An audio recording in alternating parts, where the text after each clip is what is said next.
Bonsoir à tous, bienvenue à ce flash d'information. Le président Alassane Ouattara a signé ce vendredi un décret portant création de nouveaux districts autonomes et nomination de ministres au gouverneur. Le nombre de districts autonomes passe désormais à 14. La politique de décentralisation et du développement local se renforce en vue d'un bon suivi et d'une bonne exécution des programmes et des projets. Le ministre secrétaire général de la présidence, Abdrahmane Cissé, dévoile ici la liste des districts autonomes et des ministres gouverneurs. Nous l'écoutons. Communiqué de la présidence de la République. Suite à la création de 12 nouveaux districts autonomes par décret numéro 2021-276 du 9 juin 2021, en plus de ceux d'Abidjan et de Yamoussoukro, le président de la République, son Excellence M. Alassane Ouattara, a procédé ce vendredi 18 juin 2021 à la signature d'un décret de nomination des ministres-gouverneurs des districts autonomes. Ainsi sont nommés ministre-gouverneur du district autonome du Bas-Sassandra, M. Philippe Légré, ministre-gouverneur du district autonome de la Comoé, M. Pascal Abina Kwaku, ministre-gouverneur du district autonome du Denguélé, M. Gaoussou Touré, ministre-gouverneur du district autonome du Godibois, M.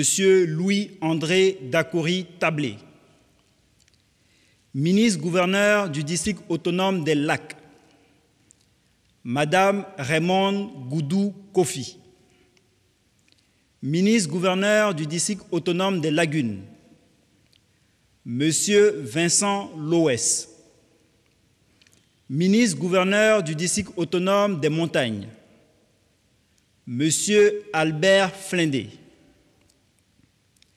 ministre-gouverneur du district autonome du Sassandra Maraoué, Monsieur Mathieu Babo Daré, ministre-gouverneur du district autonome des Savanes, Monsieur Issa Koulibaly, ministre-gouverneur du district autonome de la vallée du Bandama, Monsieur Jean-Claude Kwasi, ministre-gouverneur du district autonome du Worouba, Monsieur Moussa Dosso, ministre-gouverneur du district autonome du Zanzan, Monsieur Souleymane Touré,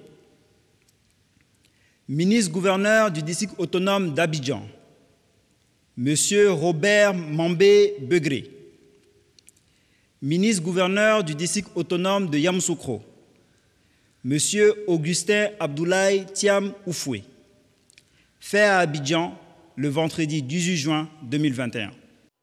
Voilà, dans l'actualité également, le ministère de l'Hydraulique remet 20 camions-citernes à l'ONEP pour la distribution d'eau potable dans les ménages.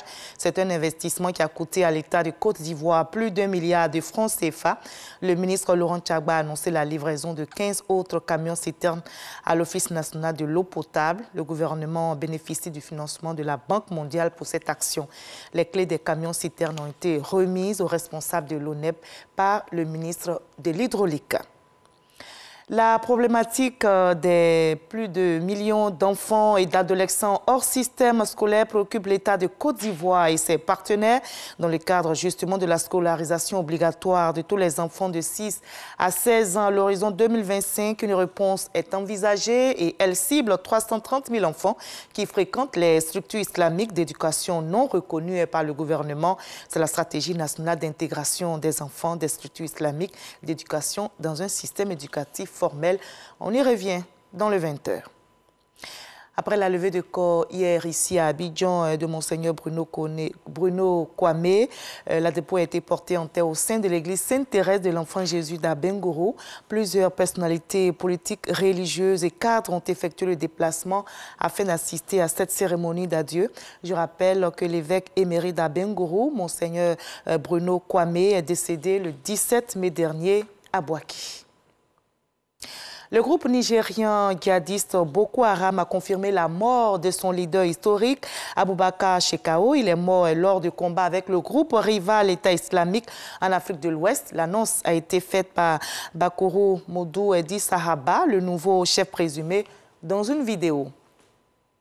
Et on va se retrouver à 20h pour la grande édition. À tout à l'heure.